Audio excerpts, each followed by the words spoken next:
Regulators and supervision agencies always try to be as objective as possible. But frankly, I think that's a mistake. Because I don't think you can be fully objective. And if you try, you're neglecting the crucial role that professional judgment has to play in everyday practice. My name is Alex Kastorp, and this is Supervision Strategy.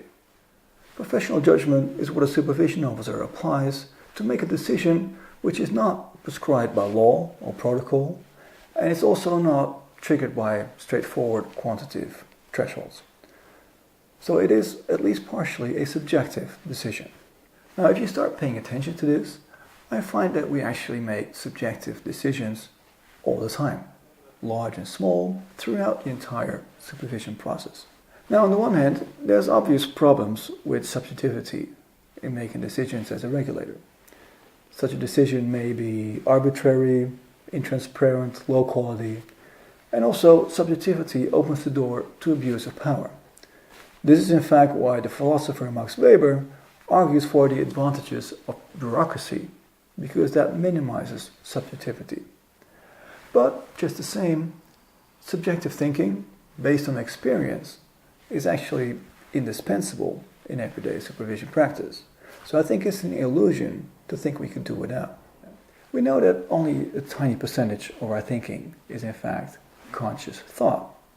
Our conscious mind can process 5 to 7 bits of information at the same time, whereas our subconscious mind can process thousands of bits of information simultaneously.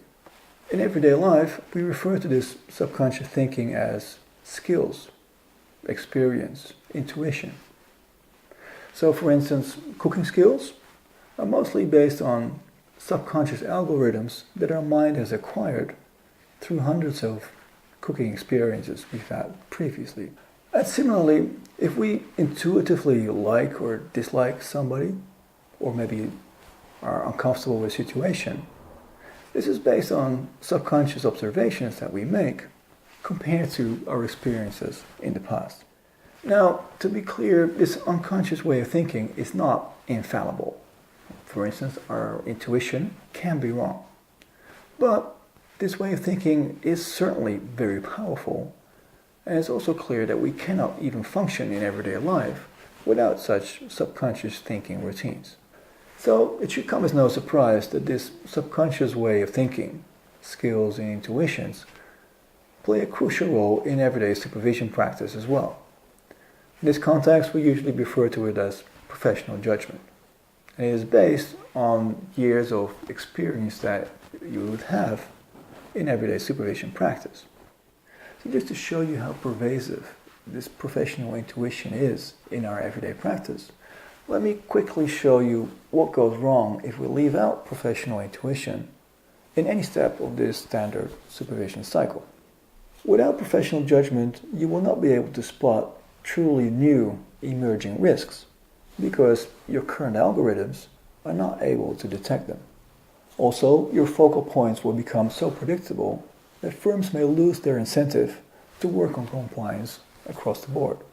Without professional judgment, you will end up collecting way too much information, which will impose an unreasonable administrative burden on the firms that you regulate. Also, you won't be able to take special circumstances into account when setting your supervision goals.